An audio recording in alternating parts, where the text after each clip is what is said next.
I respect your time, so let's get right into it. Welcome to another weekly review and review. Here is my value Bible quote that was not very clear in last week's review. Every week, I aim to hit 500,000 worth of pure profit with the least stamina spent, and I will spend the remaining stamina on progression. With that being said, there were two notable things for myself that happened this week. Number one, I reached gardening level 5. Yay! Like I mentioned in the previous review, I generally try to keep my gardening up to pace with the world level so I can gather the plants that guild orders need. In case you're not too sure where to find the world level, click your avatar at the top left hand corner and click the exclamation icon beside your base level, and you can see that the world level is 61 right now. So last week I was still gardening 4 and I was selling a bunch of crimson herbs because they gave me the highest profit per stamina at 80 plus crystals per stem after tax. Which leads me to this week's second notable event which pushed me to level 5 gardening. The ending of the summer event. Now I will open 18 RNG boxes from the quest reward at the end of the video. As the week progressed, there was an interesting trend. The enchantment stones for armor and accessories started having huge pump and dumps to the point where it reached 3.6k and above. Now at 3.6k, given current prices, the profit from using the 10 stamina to smelt hit close to 100 crystals per stamina. That is some insane profit. Now on the last day of the event, it went all the way up to 3.9k for toughening enchantment stones. Let me see whether I can find it. There you go. So on the last day of the event, because there were those quests that required players to enchant 20 times and 50 times, toughening enchantment stones went all the way up to 3.9k. I think there were a few more that I sold here, 3.9k. So at 3.9k, each stamina that I spent to smelt gave me 121 crystals per stamina profit. That is insane. Now thankfully I have a bunch of those flowers stored. Now like I mentioned last week, I don't just gather the flowers and just start smelting them and selling them at the lowest price. I generally wait for such good deals to come by before I do such a thing. Now these level 1 gathering flowers are getting better and better to go for. Back when I made the gardening is shit video, the profit per stem for these plants were only 35 crystals. Pathetic. Now it's at a respectable 50 crystals per stamina for all the time and effort spent. Not to mention, since I'm a full miner, I have a bunch of Muspelheim ones that's just unsellable.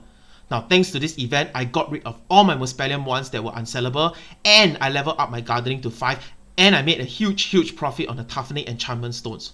What a week. Now, so the rest of my profits simply came from selling mining loot, as well as the level 4 and level 5 plants. Level 5 plants are mainly the tree plants over here, the kelp, seaweed and algae. This tree. Those tree plants give me an average of 90 plus crystals per stem. I think specifically speaking 96 because I sell them at 104. And since they are guild order requirements, they are at the beautiful crossroad of value and demand. A little bit of blood rush down there just thinking about it. I also try to sell things that are self-gathered or I smelt them from scratch, meaning the mats are also self-gathered, to ensure that every crystal earned is pure profit. Now the game gives us 500k quota a week at 10% tax. I really want to make sure every bit of that quota is profit and not some incurred cost from buying mats from the exchange and smelting and cooking them. Now I still have many guild members boasting about selling Ori the Cons or buying mats from the exchange and smelting, which essentially eats into their profits. If only they watch my video. But oh well, somebody has to smelt those Ori the Cons for us. Now to put my money where my mouth is, in my previous video I also talked about my 2 rules of crystal spending. One of which is to buy things I have no control over in my progression. Hence you can see that I bought a lot of upgrading metal 2 and upgrading metal 1. So you can see that my price target for upgrading metal 2 is about 210 crystals, whereas my upgrading metal 1 price target is about 69 to 72. Because I foresee I need a lot of them to hit level 100 upgrade for my shadow weapon. And I also mentioned that I fish for Vulcan fish and Ember fish myself, since my playstyle is to focus on progression after I hit my 500k crystals quota.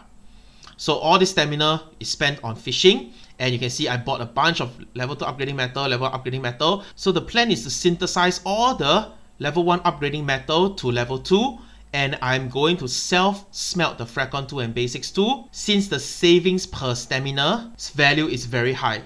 Fracon 2 is currently 86.2 and Basics 2 is 101.2. So there you go. I believe after doing that I will probably hit level 5 smelting soon. Now to end off today's review, I will open the RNG boxes obtained from the summer event.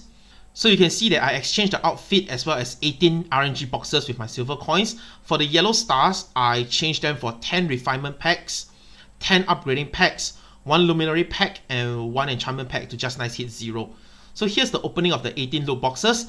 Like the video if this type of weekly breakdowns help you better understand and visualize the thinking process I went through.